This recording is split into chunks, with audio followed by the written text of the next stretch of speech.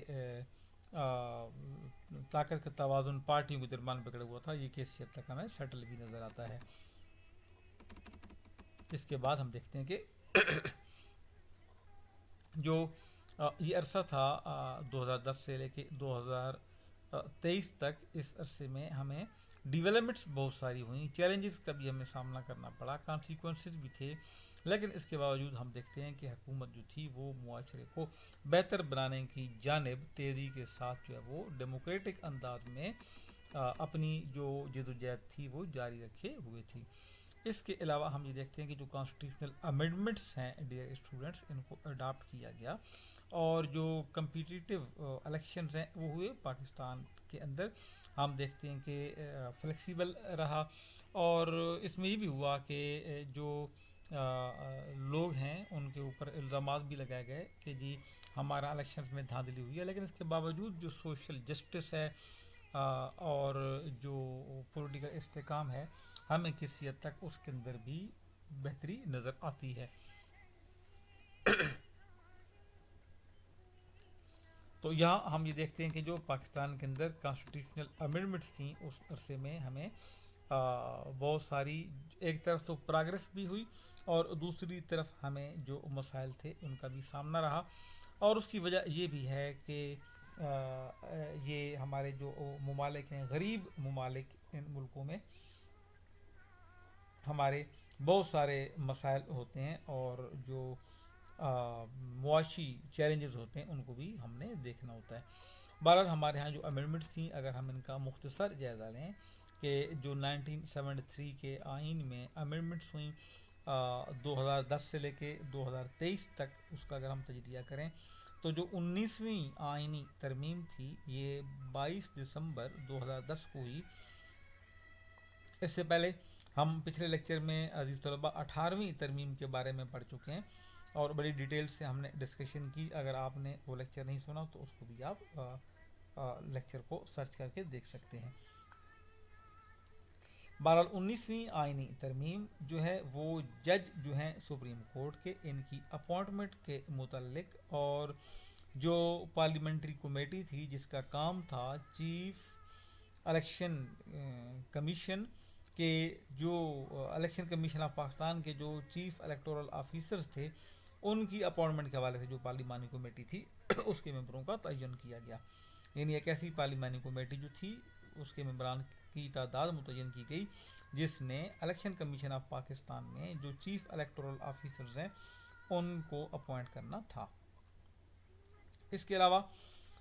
20ویں آئینی جو ترمیم تھی 14 فروری 2012 کو ہوئی، اور اس کا جو بنیادی مقصد تھا کہ فری اینڈ فیئر الیکشنز جو ہے پاکستان میں منعقد کیے جائیں. اور 21ویں ترمیم جو ہے وہ 7 جنوری 2015 کو تھی، اور اس کا جو مقصد تھا وہ یہ تھا کہ جو ملٹری کورٹس تھیں ان کو قائم کیا گیا. اور ان ملٹری کورٹس کے بنانے کا مقصد کیا تھا کہ جو پاکستان کے اندر دہشت گرد ہیں، جو ان کے سپانسرز ہیں، ان کے سہولت کار ہیں، ان کو جو ہے ان کے خلاف تیزی سے کیسز چلائے جائیں. اور یہ آرمی پبلک اسکول کا پشاور میں جو اٹیک ہوا تھا اس سانحہ کے بعد یہ عدالتیں جو ہیں وہ قائم کی گئیں، لیکن ان عدالتوں کی جو مدت تھی وہ 2 سال کے لیے تھی کہ 2 سال تک یہ عدالتیں ہوں گی۔ اس کے بعد جو 22ویں آئینی ترمیم تھی 22nd constitutional amendment, election commission of Pakistan جو ہے powers deputed to chief election commissioner کی جو الیکشن کمیشن ہے اس نے اپنی پاور جو ہے وہ چیف الیکشن کمشنر کے سپرد کی، اور یہ 8 جون 2016 کو آئینی ترمیم جو ہے وہ منظور ہوئی۔ اس کے علاوہ اگر ہم نیکسٹ آئینی ترمیم دیکھیں تو 23rd امینڈمنٹ جو تھی وہ ری اسٹیبلش تھا ملٹری کورٹس کا۔ ہم پیچھے پڑھ چکے ہیں کہ 7 جنوری 2015 کو جو 21ویں آئینی ترمیم تھی اس میں جو ہے وہ ملٹری کورٹس قائم کی گئی تھیں، لیکن یہ کورٹس 2 سال کے لیے قائم تھیں۔ اب 7 جنوری کو یہ عدالتیں قائم ہوئیں اور 7 جنوری 2017 کو ان کی 6 جنوری 2017 کو ان کے 2 سال کی مدت پوری ہوئی۔ تو اب کیا ہوا کہ 23rd امینڈمنٹ جو ہے وہ پاس کی گئی، اور یہ جو ملٹری کورٹس تھیں ان کو ایکسٹینڈ کیا گیا، ان کو ری اسٹیبلش کیا گیا مزید 2 سال کے لیے کہ 6 جنوری 2019 تک یہ عدالتیں جو ہیں وہ اپنا کام جاری رکھ سکیں گی۔ اس سے پہلے 2015 میں نیشنل اسمبلی نے جو 21st امینڈمنٹ منظور کی تھی، پاس کی تھی، اور ملٹری کورٹس جو تھیں وہ قائم کی تھیں 2 سال کے لیے۔ اب وہ پیریڈ جو تھا 2 سال کا ختم ہو چکا تھا، اس لیے اب دوبارہ ضرورت تھی، اور 23rd جو کانسٹیٹیوشنل امینڈمنٹ تھی اس کو پاکستان میں 7 جنوری 2017 کو جو ہے وہ پاس کیا گیا، اور پھر ان کی جو تاریخ تھی وہ اگلے 2 سال کے لیے یعنی کہ 6 جنوری 2019 تک جو تھی وہ تھی، اور یہ بھی کہا گیا تھا کہ اب جب یہ پیریڈ ختم ہو جائے گا 6 جنوری 2019 کے بعد تو ملٹری کورٹس آٹومیٹیکلی ایکسپائر ہو جائیں گی، ریموو ہو جائیں گی، اور اگر دوبارہ ضرورت پیش آتی تو اس حوالے سے مزید کوئی امینڈمنٹ قانون کے اندر یا آئین کے اندر لائی جاتی، لیکن یہ اپنا پیریڈ ختم ہونے کے بعد آٹومیٹیکلی ختم ہو چکی تھی۔ ڈیئر اسٹوڈنٹس، ہم چلتے ہیں کہ 22 دسمبر 2017 کو ایک آئینی ترمیم پیش ہوئی، منظور ہوئی، اس کو ہم کہتے ہیں 24 یا 24ویں کانسٹیٹیوشنل امینڈمنٹ۔ اس کا مقصد کیا تھا کہ reallocation of national assembly seats کی جو نیشنل اسمبلی کی سیٹس ہیں قومی اسمبلی کے، ان کو نئے سرے سے ری ایلوکیٹ کیا جائے، اور اس کی وجہ کیا تھی کہ جو 2017 میں پاکستان میں مردم شماری ہوئی اس کے مطابق جو آبادی ہے پروونشل جو پروونل ریزلٹس تھے یعنی کہ عبوری ریزلٹس اس کے مردم شماری کے، تو جو حلقہ بندیاں ہیں ان کے اندر آبادی کی تبدیلی کی وجہ سے جو نیشنل اسمبلی کی سیٹیں ہیں ان کو بھی ری ایلوکیٹ کیا جائے۔ 25ویں آئینی ترمیم 31 مئی 2018 کو منظور ہوئی، اور اس جو آئینی ترمیم کا مقصد تھا وہ یہ تھا کہ فیڈرل ایڈمنسٹریٹو ٹرائبل ایریاز جو خیبر پختونخوا کے ہیں ان کو، جو اب خیبر پختونخوا میں ہیں، اس سے پہلے خیبر پختونخوا میں نہیں تھے، یہ فاٹا کہلاتا تھا، فیڈرل ایڈمنسٹریٹو ٹرائبل ایریاز، ان کو خیبر پختونخوا کا حصہ بنا دیا گیا۔ اور 26 آئینی ترمیم 13 مئی 2019 کو منظور ہوئی، جس کے مطابق نیشنل اسمبلی کی جو سیٹیں تھیں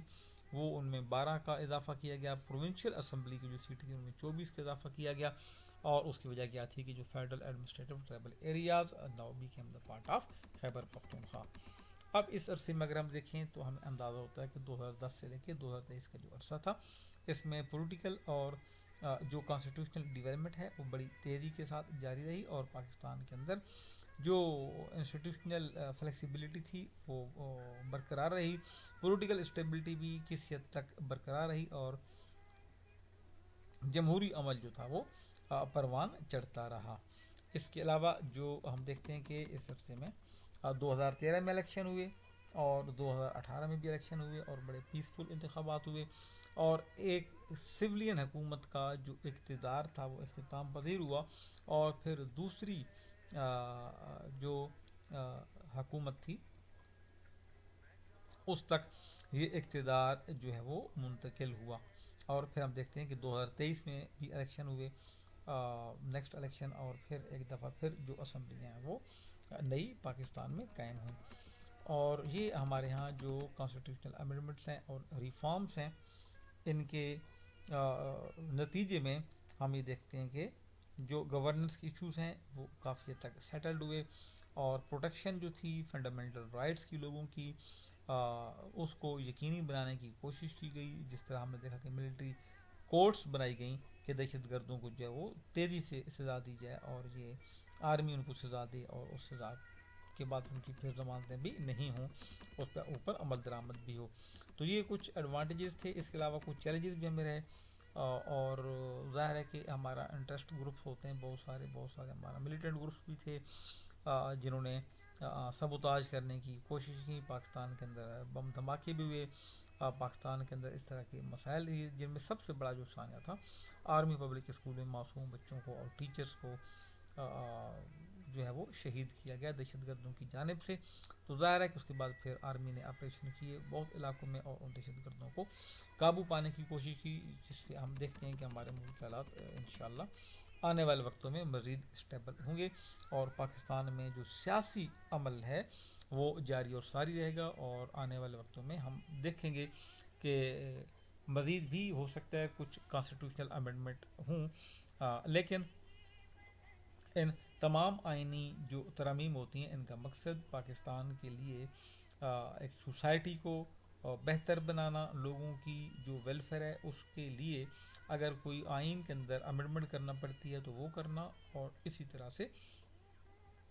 اگر کوئی پولیٹیکل ڈیولپمنٹ ہو یا کوئی جغرافیائی تبدیلیاں ہوں، جس طرح ہم نے دیکھا کہ فاٹا کے جو علاقے تھے ان کو حصہ بنایا گیا خیبر پختونخوا میں، تو اسمبلیوں کی تعداد میں اور ان کی ری ایلوکیشن میں تھوڑا سا ہمیں جو ہے وہ فرق نظر آتا ہے، اور اس کام کے لیے پھر ظاہر کہ وہ آئین سے پرمیشن لینا پڑتی ہے، ورنہ یہ کام غیر آئینی ہوتا ہے. تو امید ہے ڈیئر اسٹوڈنٹس کہ آپ کو میرا یہ جو سبق ہے، یہ آج کا جو لیکچر ہے یہ سمجھ میں آ گیا ہوگا. اگر آپ کا کوئی کوشچن ہو تو آپ اس کو کمنٹ سیکشن میں، آپ کے کمنٹس آن ہیں، آپ ان کو بیان کر سکتے ہیں، اور اس لیکچر کو اپنے دوسرے ساتھیوں تک بھی ریکمینڈ کیجیے گا. آپ تمام عزیز طلباء اور دیگر جو ہمارے سبسکرائبر ہیں اور واچ کر ہیں اس چینل کو، آپ کا بہت شکریہ کہ آپ نے مجھے پذیرائی دی. اور ہماری کوشش ہے، اور نیکسٹ جو آپ کی جو ٹاپکس ہیں وہ بھی بہت جلد اس سسٹم کے اوپر اس چینل کے اوپر اپلوڈ کر دیے جائیں گے. آپ تمام ساتھیوں کا بہت بہت شکریہ. ہماری دعائیں آپ کے ساتھ ہیں کہ اللہ تعالیٰ آپ سب کو کامیاب و کامران کرے. اللہ حافظ.